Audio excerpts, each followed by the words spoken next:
Hi, friends. Welcome back to Live Your Yes Life. This is a podcast where we support you to go from dreaming and wishing to actually living the life of your dreams. And I'm your host, Kaela Jetta. I am thrilled to have my guest, Matt Emershy, with me today. You are all going to love Matt. Okay, let me tell you a little bit about him and then we're going to get right into it. So, Matt's journey is nothing short of inspiring and bold, courageous action. He left a career in politics to dive headfirst into entrepreneurship, starting with an e-commerce brand and later crushing nearly 2 million in coaching program sales. He's also completed 4 Half Ironman races, started his own marketing agency helping coaches and entrepreneurs double their revenue while working less, and even paused his life to compete on Beast Games, which you can now watch on Amazon Prime, which is the biggest game show in history. Most recently, Matt launched a program called Manifest Anything You Desire and Make Shit Happen, where he's teaching people how to create the life they've always wanted. Oh, and he's also manifesting his dream relationship along the way. And most of that has happened because he follows his intuition and is willing to say yes and jump. So, Matt, it's so good to have you here. Kaela, it's so good to be here.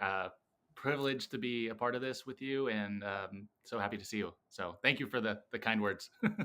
We were catching up a little bit because we've known each other. Like, actually, we really know each other as humans for many years now. And it's been fun to follow each other's journeys along the way. I always have kind of just, like we both said, like kept a little pulse in the periphery of what's going on. And when you started sharing about your recent endeavors, I was like, of course, of not like 0% surprised. Because when I think of Matt Emershy, I think of living an outrageous life. And like, that's what you're up to. Yeah, so true. Okay, so let's just talk a little bit about what, like, you are living an outrageous life. Could you tell people about the outrageous life you're living? Yeah, let's go to some of the more recent endeavors that you Yeah. kind of touched on here. I briefly touched on this with you. I went through a tough breakup about a year ago, and went through like a really dark period, let's call it. And I'm sure many of us here that are listening can probably relate to that, just like a tough moment, and it lasted for a couple months, but finally got myself back together. And I've always loved endurance races and half Ironmans and marathons and running and pushing myself and like living on the edge of like what Mhm. I think is possible, and then finding out, oh, I could do that, and then I could do more. And so I decided I was going to sign up for another half Ironman race because I had a feeling that that was like just going to help me get myself back to like who I know I am to be after going through that tough moment. And so I decided to do like a little bit of Airbnb nomad travel thing, like kind of lifestyle, I guess, for a little bit before I kind of got interrupted, which is where I put my life on pause with Beast Games. But I went up to do that half Ironman, had the best race I've ever done, and I just like felt like I found myself again. And what's super Mhm. interesting, Kayla, is like I was coming to the finish line, and that's when Beast Games sent me an email. And within 7 minutes of me finishing the race, I had gotten invited to come try out, audition, basically compete to be on the Amazon show for Beast Games. And so when I got that email, I was just like, hold on. I just did this crazy race. I was going through a really tough chapter in my life, and it feels like a completion of that chapter. Coming to the finish line, I finished the race. I feel inspired. I feel like myself again. I was out traveling and having fun, meeting people, and like just living, like living on the edge of like the life that I really wanted to live. And then the fact that I got invited to Beast Games within 7 minutes, just like so wild to me. And I personally, I think that's just like how God works. Just like things like that. There's so much Yeah. more behind the scenes that happens to make that all happen. And so I was invited to be in Vegas in like 10 days, 14 days. I don't remember the exact time frame, to try out for the show. And they basically didn't tell us anything, Kayla. And so it was kind of like, hey, you kind of need to plan to have X amount of time. I think for Vegas, it was like have up to about 10 days where you're not on your phone. You can't check. Like if you work, you can't do Uh-huh. any of that stuff. You're going to be disconnected from the world, from people. Just tell people you're going to be offline. And then if you make it past that, we're going to need you for possibly another month. And so I was just like, Wow. and I could easily go into like the story of like trying to figure it out. And I had clients where I do marketing work for. And so like, I was just like, all these thoughts came into my mind. And I was like, I don't know how it's going to work out, but I know it's going to work. Yeah. And what's wild is when I saw the application for the show, I like had this intuition that I was going to get picked. Like I Mm. knew, and I Mhm. had 2 months of I'm going to call it like hoops I had to jump through, videos and psychology stuff and just tests like that they wanted to do, background checks and all those things. Yeah. Um, and then so I wasn't that surprised when I got the yes, but it was surprising, of course, within 7 minutes of finishing that Ironman. And again, like it was like this is the next chapter, like opening Yeah. up for my life. And so Ugh. it's so Well, wild.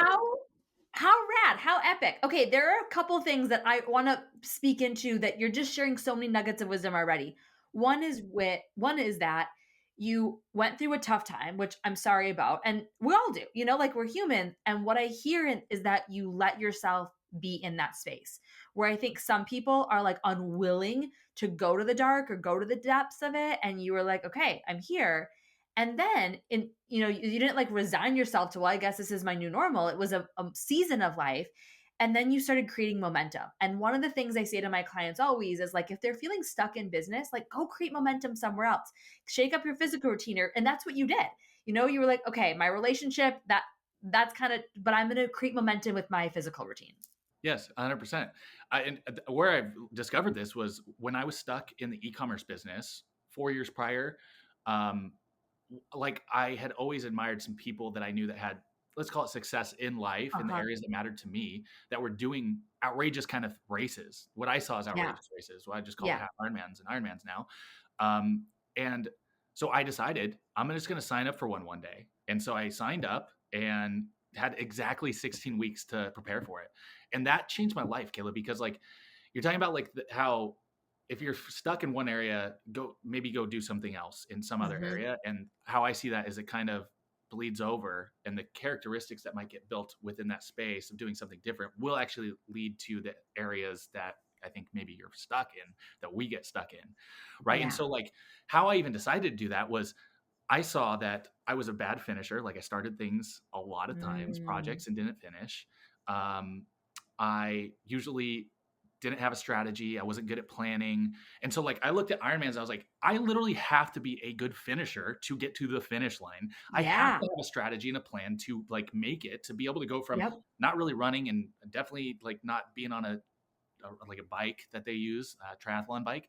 Like there were so many pieces that I didn't know, but again, like I just decided to commit and jump and figure it out along the way. And so I ended up building the endurance to have the ability to make it to the finish line that day, cross the finish line, be good at starting and not stopping, like all the things that ended up having breakthroughs in the e-commerce business.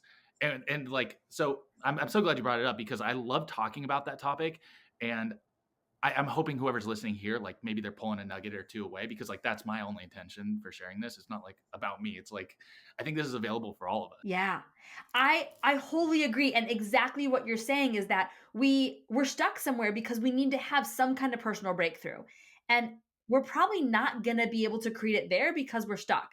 But if we can shift our focus to somewhere else where we have some more leverage or some room, we can create that breakthrough, and then we can apply that breakthrough to the rest of our lives, including where we were stuck, and now we can create some real movement. So true. I, and that was why I continued to do them, by the way, was like every time like I was like, kind of stuck. And again, this most recent one where I was feeling energetically drained because of what was happening in my life, I was like, this will help me get out. And it Yeah. really helped pull me out. I really, really like that. And I love the testament of, once we start momentum, then momentum picks up. And so from crossing the finish line to 7 minutes later getting that email, of course. Of course it would happen like that because you are in like massive momentum. Yeah. I want to ask you about, and I think the answer might be yes, because you said that you were a bad finisher. Like, was there a before when I wasn't really living an outrageous life to like now I became someone? Can you tell us about that transition? Yeah. Um, I went through college thinking I was going to get into politics, and I Okay. did. I worked for a couple people in San Diego. I'm not going to name positions or anything, just irrelevant right Yeah. now. And I found out that politics is a pretty messed up field, and there's lots of things going on behind the scenes. So another topic for another conversation. But I decided to pull away, leave that, and I was like, I need to find something different. And so I spun for like 3 years. I was bartending, just kind of getting by. And I just had this pulling on my heart that something else was there for me. And and I really lacked confidence in myself because of just who I was in my life up until this space. I was, Mhm. partying a lot and drinking a lot and just, and like I think that takes a chip off of our confidence. This is just my personal belief. I'm not saying Yeah. this happens for everybody, but the way that I was living that lifestyle, Mhm.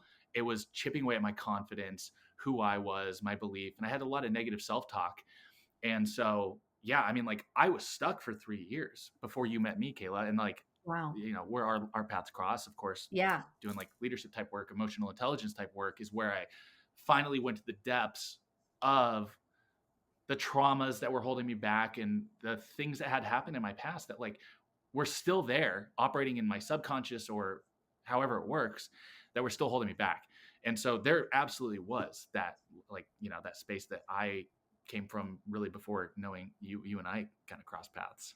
I think that there are a lot of people and people listening who see a vision for themselves of like being able to be a yes to the things that they want, whether that's their relationships or their business or their travel or whatever it is. And yet when they turn around and look at their reality, they're like, it's not that. And so what wisdom do you have for somebody that is like, my reality is not where I'm just yesing myself all the time, to stepping over that line? It takes really I think there's so first of all, I think there's that we're talking about a point on a path. I'm going to call it the top of a mountain. And I Yeah. believe that there's a million ways to the top of that mountain. And then we'll get to the top of the mountain. And usually for most of us, especially anybody who wants to make an impact in life and make a difference for people, that you get to the top and you're like, wait, now I want to go to that mountain, right? It's like, it never really ends. That journey never ends. It's the way that I Yeah. see it. And it can stop for people if they choose it. And that's totally okay. I think really the thing that did it for me, because that's the only place I could really pull from experience other than coaching people and watching other people have it happen for them, but I'll pull from my direct experience, is I actually had to believe in myself. That was really it. Because once I Mhm. believed in myself, then I said, well, what do I actually have to lose? When I was at a moment of doing something that felt totally out of my comfort zone, I'll Yeah. give you a great example. I was selling coffee for a while. This was like my Okay. jump into entrepreneurship. And I had this idea, and I'm still very young and naive in entrepreneurship at this point, by the way. Yeah. But I knew that whether I was selling it or not, the really important part for me was taking the action to be able to have that sale. And so I was really building the skill set that I Mhm. needed to be able to take myself further, whether I continued down that direction of selling coffee or I find something else, right? And at the moment, it was like, I have to make this work. Like coffee's the thing, right? Because it was just where I was in my journey. I didn't realize what else was ahead of me. And so we're all there because like we can of course look back and see how the dots connect. But like I think for all of us, it's like there's something so much more grand and such a bigger plan for us that we might not be able to see yet. And so I decided I was like, I'm gonna go to a fire station. Who else needs coffee but firefighters?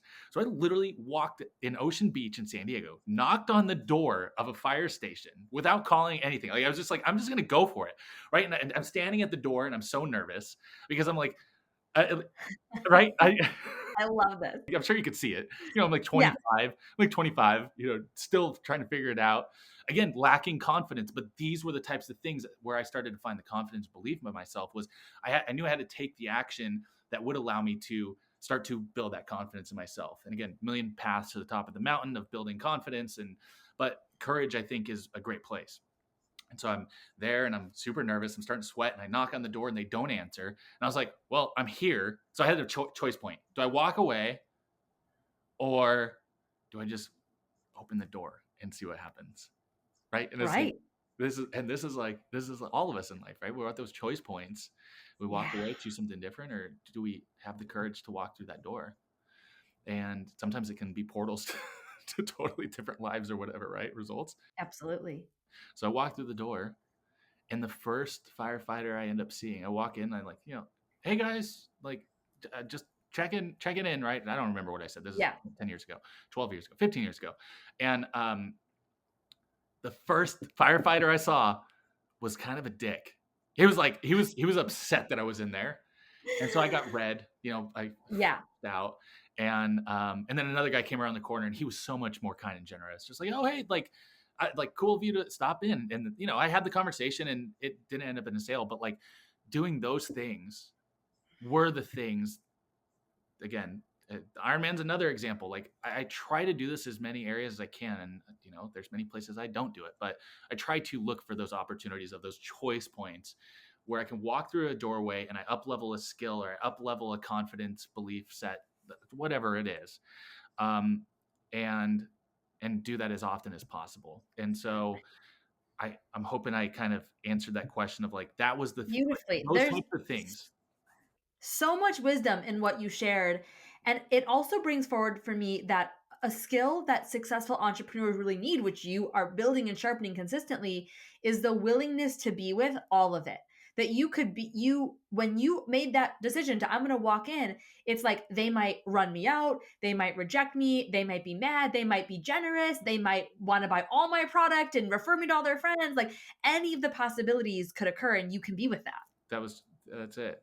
Like I knew it could go any direction, but that's also the kind of thing um, that I think if people, you know, that are stuck or whatever can like lean into, of like literally anything is possible, Yeah. right? And Yes. like but regardless of the outcome, being detached from whether they bought it or they loved me or they hated me, I knew that I was gaining something super valuable from going through that. And, you know, and like, again, this is kind of like my path in the direction of life that I ended up taking that allowed me to deviate from where I felt stuck for those 3 years of leaving politics and bartending and being like, I know something else is out there. I don't know what it is. And sometimes we have to learn lessons, right? Like, I mean, like I had to face rejection hard in Yeah. doing that. And then of course with the example here. And so I think I want to pin facing rejection, and I want to come back to that. You've already been speaking into this, but I want to ask it because I want even more of your wisdom. So I've read in some of your posts that you have a phrase called living a 10 out of 10 life. So what's something that you now know about living a 10 of 10 life that you want other people to know who aren't living that for themselves yet?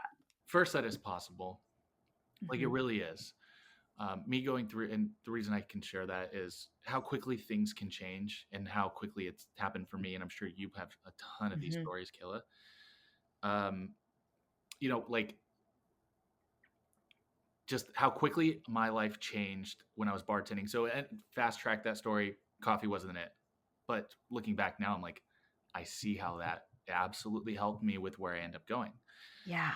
I went through a leadership program where emotional intelligence work, and a good buddy of mine, somebody that you know, after we completed that program, I was still bartending, by the way, still like circling, like looking. He called me up one day and he's like, "Hey, do you want to launch a brand with me? It's a hydration company." Mm. And so, in one phone call, my life changed. 2 weeks later, I quit that job and I started my life of like legit entrepreneurship at that Yeah. and then I shared with this story with you before, and this is just so relevant, so fresh. So that was like 8 years ago, but this I think can happen for anybody in any moment. I think also, by the way, just something I think that's super important in that is like I released the control, feeling like I had to control the situation. And like I personally have a belief in a higher power that's orchestrating things that we can't Mhm. see. And if we're trying to control it, we're stuck in a box where we can't see anything that's outside the perimeter where actually the orchestration's really happening. And so back to my recent story of the Ironman, I started dating again after going through a really hard breakup, which was that hard moment we talked about. And I went on a handful of dates. Great, nothing special. It wasn't the one. I knew that I Mhm. wanted a 10 out of 10 relationship. So you're talking about 10 out of Yeah. 10 life. Like I know what that looks like. And unfortunately, I know a lot of people don't have that. I've seen it for some people. Mhm. And I was so clear that I was unwilling to settle for anything less than that. So anytime Mm. a date didn't line up with that, I had to let it go. And that's a huge like challenge for me. Like I'm such a people pleaser and I want people to love me, but like for me to like say, hey, this isn't aligned. I had my own karma of things that I got to work through, but I found out that wow, I could actually do that and both people could feel great about that conversation. Mm. So I called my mom. This is right after Beast Games. And I had just gone on a handful of dates before Vegas and, or I'm sorry, before Vegas, after Vegas in Toronto. And I decided, I think I'm taking a break from dating. I just felt like I was wasting time and energy. So I called my mom and I was like, I think I'm taking a break for a while. And something happened literally within like 5 days after that. I had my intuition tell me to go to San Diego. I did not know what that was, but I know that feeling and I know that knowingness of like, don't miss it. Like, don't run from it. Just lean into it. Like Mhm. there's some magic that happens there. And so I booked the Airbnb in San Diego. And this is literally a week before I leave for San Diego. I told my mom I wasn't going to date. And I got this message on one of the dating apps. And something about this woman stood out to me. And I had multiple other, messages and stuff constantly coming in, but I was trying to like disconnect from it. But something here stood out. We ended up going back and forth on Friday till Sunday. I leave on Monday. She lives on the way to San Diego. And we ended up having a date on Monday. So when I was heading to San Diego, and when I was about to give up, I mean, like I surrendered. I didn't actually give Yeah. up, but like I surrendered is what I did. Yeah. That's when I found the love of my life. Of And course. that Of one that course. one date turned into 4 days, and we now live together. We're looking at engagement rings, and we're gonna get married at some point, in the very near future. And so I like I may have lost. Did I lose the 10 out of 10 life question? I think that's like really I one. mean, I think that you are beautifully answering it, that like it's possible, and what it takes is to surrender to it, not to. Here's what I hear in that is you did not like, I'm gonna make it happen and force this 10 out of 10 life, and here it goes, and this relationship has to be. You're like, okay, there is actually a softening and surrendering, and that is how I create it. I'll even share one more thing that I personally do, and I'm sure you do your own version of Yeah. this, but I feel like in meditation I can connect to the higher power, Yeah. and I can get inspiration for the future that I desire to create and the things that I want to experience and have. And I believe that we all have that ability if we, are able to Yep. tune in, trust ourselves, and then have the courage and the confidence to take the action on that insight, that intuition, like however it comes, Yeah. the inspiration. And again, I think that's what it was about the San Diego was like I received that information and I didn't know what it was, but following that guidance and again building the confidence and building the courage in myself was like important. I mean, like if I didn't have those characteristics, I guess I would call them, I would not have been able to been the type of person that would follow that. Right. And again, I think there's a million ways to the top of the mountain. It's not like you have to do this way and then this way and then this Uh-huh. way, right? But it's like I think they're all just so interconnected. And so that's what I really want for people to take away, in my opinion, on like what works for me is be willing to trust yourself, be willing to take the leap, and even when you don't know what that looks like. Yeah, absolutely. Okay, something that I had a little thought about something today that is related to the surrendering when we're creating things in life and in business, and I'm curious your take on this too. So I was doing a pretty physically intense yoga practice today. I'm like sweating. It's like this isn't just like a little kumbaya. Like it's really a physical workout. And my awareness is, oh, every day or consistently, should say, our bodies want us to lean into that fire element and to like really be burning and to like utilizing that fire energy. And when we try to do that in business, it kind of backfires on us. Like if we try to bring that fire into business in such a way, what we kind of do is we like burn the people around us, right? Because we come so forcefully of like, I want you to hire me, I need you to do this. And so it's really supportive. Instead of bringing that fire energy into our business in a way that burns the people around us, if we can utilize it in another area of life, because we still have to have that element, it then creates the room to surrender in the other areas. What's your take on that? Yeah, 100%. I mean, your version of yoga is my endurance racing and running Yeah. and pushing my edges, right? And I like the way that I see it as like I visually can see somebody. I'll even show you of like it feels very leaned in what you're talking about when you Uh-huh. have that fire energy and you're like trying to force things and you're trying to get hired or whatever. But there's such a superpower that I've had to learn when I did sales. I did get sales that I know I brought the energy at the beginning, was like, come on, don't you want to just work with us? Right? Like that kind of energy. But there's a superpower to like leaning back, Absolutely. and other people start to lean in, right? Because like the other people will weed themselves out that aren't the fits and or whatever. Yep. But like it just creates that energy of like people that do desire to be around it come leaning in. And so I see that as kind of like surrendering. It's not forcing anything. It's just like trusting that you can be peaceful and at ease, whatever thing, and like the perfect people and the perfect things, whatever the category is that we're talking about, like will show up. But then there's Right. also this other piece of like, do you have like legitimately not that I call it band-aid beliefs, where it's like, Uh-huh. trying to hype yourself up and it's like, I know I'm confident, but it's like, but if you haven't really built that, I'm not talking about that. I'm talking about like, you really believe that there is something higher orchestrating it, or you do really have the faith that it is somehow working out for you.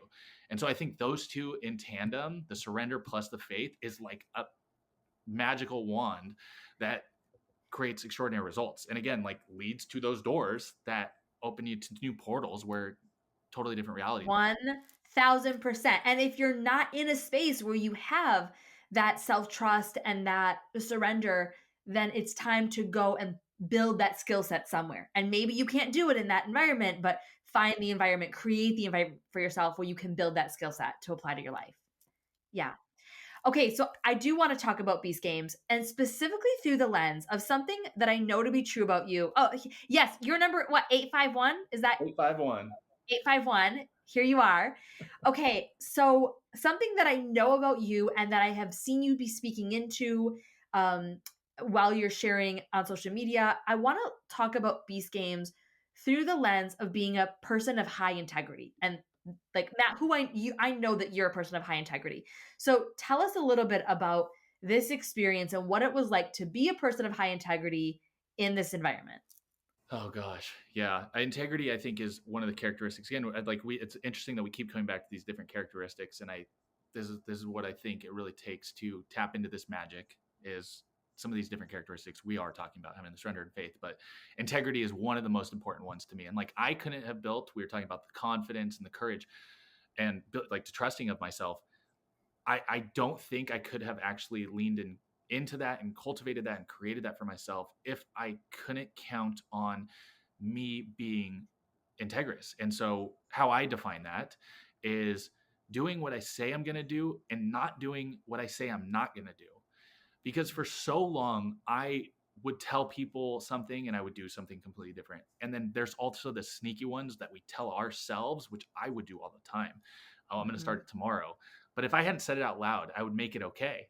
And if I didn't start it, Yeah. it's again another chip off the confidence or whatever, however it works. And so I think it's important to start there with like the definition of just how I see it. And people can have their own different definitions, but I think that's really important for my come from in the context that we're talking about. And so there's so many times in the process of being in Beast Games where, and by the way, how far have you gotten in? Have you made I it? watched the 4 episodes that have aired so far. Okay, so Yeah. you're aware. Um, and then there's the Vegas episode. I don't know if you've seen it, but there's another great example of that. And so what happens in the show, and I'm not going to try and spoil for anybody who hasn't seen it, I highly recommend it. It's really an amazing show. Is Jimmy, Mr. Beast, brings out bribes. And basically he says, do you want to walk away with 20, 40, 50, $100,000 even at one point to screw over other people that you may or may not know, depending on how it Mhm. was, where we're at or whatever, who we're next to and all of the things. But there's so many different opportunities where that occurs, where it's like, Mhm. do you want to, how I see it is like rob somebody of their dream and take some blood money. I mean, that's the way Yeah. that I see it. And Yeah. there's a huge cost to that, which another conversation. But for me, in cultivating the relationships that I did there and who I just desire to be, like I would never want to rob somebody of an opportunity. And and I met so many people that they had come on a shoestring, like barely found a way to be able to make it there, quit their Yeah. jobs, all kinds of unique stories, starting with 2,000 people, there's tons of people. But going back to the integrity conversation, there were so many different times that I had conversations with people and we had a feeling these bribe things were coming. Whereas like, what's your number? Where would you sell out? How much would you sell out for? Mm. And I didn't really think about this prior to kind of this question being posed. And I told people around me, I was like, I'm totally unwilling to sell out. Like if maybe if like I was brought $250,000 and I wasn't going to screw somebody and I can Right. just walk away from the show or whatever. Okay, that's totally different. But Right. there's no money that somebody could give me where I would rob them of their dream, screw them over, and essentially break my word to them, which Mhm. was I if we are on teams, if we're competing together, I will not do that to you. I don't care how much you owe So me. what was it like and how did you reckon with being in an environment where not everybody had that same philosophy and was making the same actions as you? So in Vegas, we had the opportunity to really build relationships, right? Because we're stuck together night and day. And again, Vegas was the qualifier for the actual Beast Game show. And so there's a lot of people that I cultivated friendships with in Vegas. Oh, and what's crazy is almost all of my friends made it on. So it's a 1 in 2 chance, 2,000 down to Okay. 1,000. All of my friend group made it on.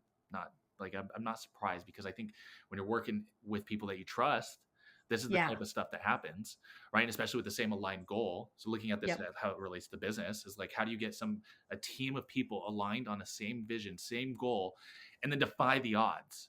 You know, Yeah. how do we get 12 people onto the next round when it's a 1 in 2 chance? Right. So there's something bigger at play here, I think. Yep.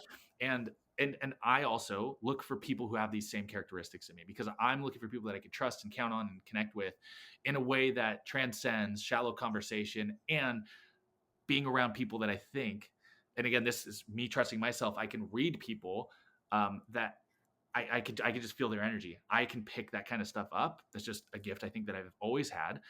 Um, so the challenging part was there was many times where it was kind of out of our hands, and that's the one thing that was like really Yeah. tough about this game or the show was there was many times where it's like you kind of just get assigned your team. Yeah. And there was a moment that we had 8 people in our row. This is where the bribes ended up getting up to like $100,000, and I look over and I see like people that I feel like I trust, but at the same time, I don't actually know because Right. they're so far away from me. I can't have a conversation. I can only have a conversation with one, maybe a second person away, and then the one here. Mhm. Um, but really, I think what worked there because there was somebody on the road. I'm not going to name anybody or where their position was, but I was close enough to have a conversation, and most of the team was very worried that this person would sell out. And instead of being worried and fearful, like they show in the episode, if you can remember where I'm Mhm. talking about, people are Mhm. yelling and screaming, and Yep. Mhm. I'm having a very grounded conversation and asking about their life. You know, while madness is Mhm. happening, I want to connect. I want to hear their story. I want to know like what their life is like. Why, what even brought them here? And after I have this conversation, I'm like, I trust this person. Like they're not going to do anything. They're not going to sell us out. And I look over and other people are very worried. They're like literally hand gesturing me. We got to make sure that they don't sell out. And so I kind of like looked at them and just, gave them the eyes and kind of hand signaled them to just like trust that it's going to work out.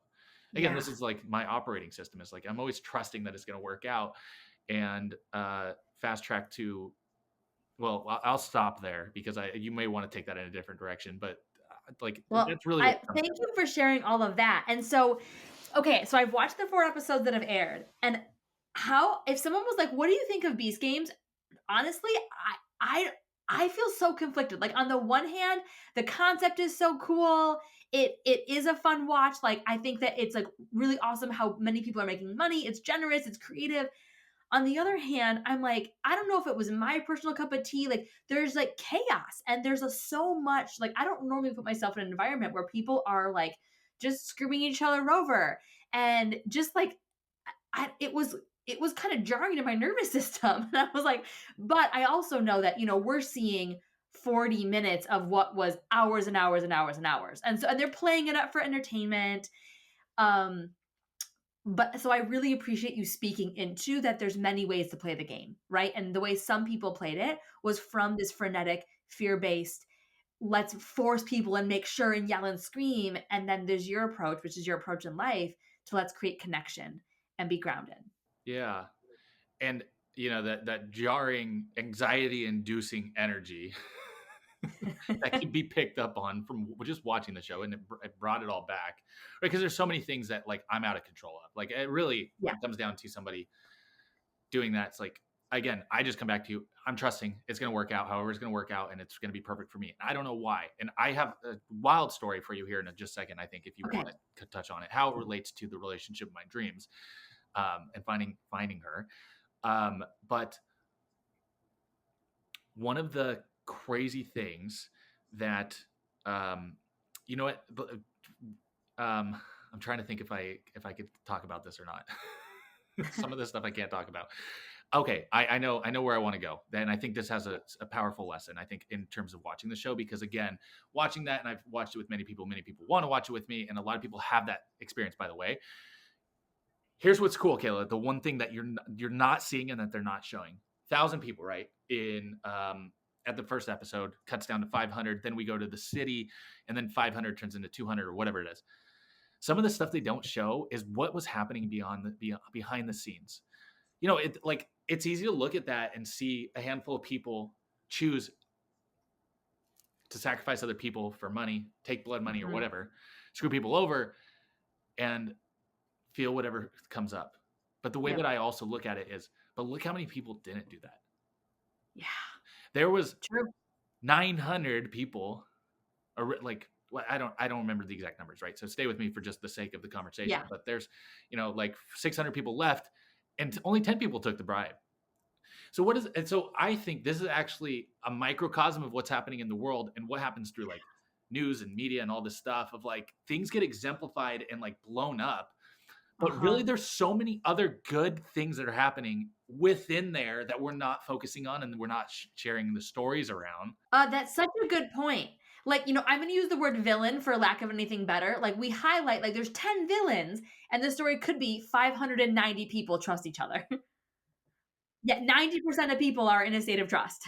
And yeah, I mean, it's just like, if it bleeds, it leads, or whatever the stories are, like the drama, that kind of stuff is what people unfortunately have been trained. This is my words, trained to like. And so that's of course what they're going to get fed.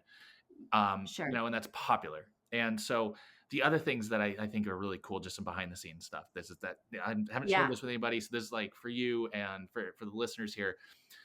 Once we're in the city and it's supposed to be cutthroat, and they've positioned some games against us where it can induce that, right? Like people are getting riled up and fearful and all the stuff, all the feelings are coming up for everybody. And everybody's having a different experience. But they gave us a day off after, if you remember episode 2, where there's the towers, they gave us the entire day off because we finished that, by the way, when they were, the 4 on top or select, press the money potentially.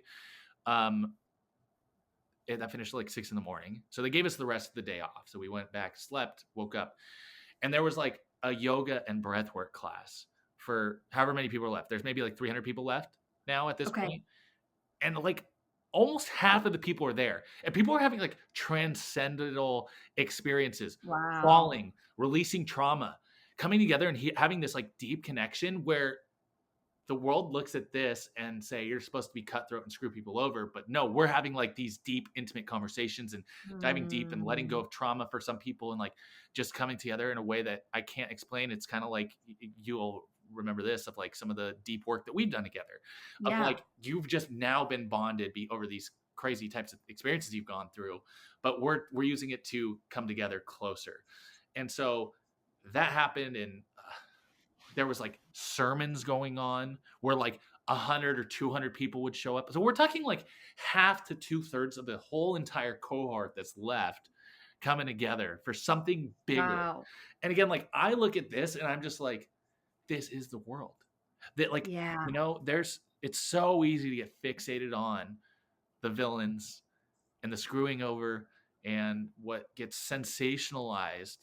But it's like, but if we just tweak our focus and look in a different direction, we may see some extraordinary things that actually are showing the real trajectory that I think overall where humankind's going. So I kind of took that down a deeper philosophical That's it. I am so glad that you did. And that brought up a lot of the thoughts that I was having after watching. I was like, okay, I do agree. This is like a microcosm of the world. And we get to decide how we interact with it and how we be with it. And I love thank you for sharing, having the privilege of some of the behind the scenes to hear about the way people are coming together and just the friendships. And I know what happens in spaces like that when you go through a life-changing experience and then how that opens the door. So it's amazing. And now you're using everything that you've learned, these new skill sets that you've developed and sharpened, and you're bringing it into the world. So where can people find you if they are as obsessed with you as I am and they're like, please, I want some Matt in my life every day? Where should they follow you? You can find me on Instagram. I'm on all the channels, TikTok, Instagram. I would say Facebook and Instagram are probably going to be the two that I post on most, that you're probably going to find the most relevant in whatever's going on in my life. And my intention is never to focus on me, but to make a difference for people that are interacting and following me. And that's at matthew.emershy. You can find me on either Facebook or Instagram. Feel free to search me anywhere else. I'm sure you can find me. We will link that in the show notes. What an honor. Thank you so much, Matt. I feel so grateful to know you and to have this conversation and share it with our listeners. Yeah, I appreciate you having me on and giving me the opportunity to be a voice on the podcast with some of the amazing people you've had on. So thank you, Kaela, and appreciate you. Appreciate your time. And thank you for the listeners listening in. And hopefully I'll see you on some of my social media. Yeah, we'll see you all soon. Hi, friends. I am here to tell you about the Joy Challenge, which is where we support you to see how making money is an inside job. During our 3 days together in the Joy Challenge, you are going to learn how when you lead with radical joy, profit follows. So here's what we're going to do in our 3 days together. On day 1, we are going to learn why joy is the key ingredient to profit. And we're going to do that by talking all about both the science and the energetics of joy and money.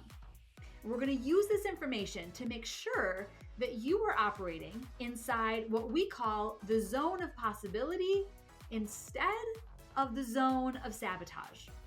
We're going to teach you what the 7 daily joy activators are and how they will support you to activate your whole self so that you can be in intentional action towards the results that you most want to create. And that's just on day 1. So then in day 2, we're going to look at processing emotions and using them as information instead of emotionally or spiritually bypassing. So my friends, there is no toxic positivity in our space. We believe that by making room for it all, that's what really moves us forward. We know that we can't sweep things under the rug or move things aside or just hope and pray that we forget about it and get over it. Instead, we know that we've got to be with it. Whatever emotion or feeling that is coming up, that by being with that and processing it is how we really get the lesson or the gift or the information that each emotion is offering and comes to give us. And we're going to support you to fall in love with you, which really turns up the dial on authentic joy from the inside out. Then on day 3, this is my favorite. We're going to help you create your very own joy wheel. And a joy wheel is a tangible roadmap that will show you what actions to take so that you prioritize joy and have that lead to money every single time. So make sure that you sign up, get registered so that you can join us for the Joy Challenge, which is starting soon, so that you can be on this journey with us, work with us to see how making money is really an inside job, and have you start implementing these necessary and important foundational tools, which will help you lead your life with joy to have profit follow. I'll see you soon.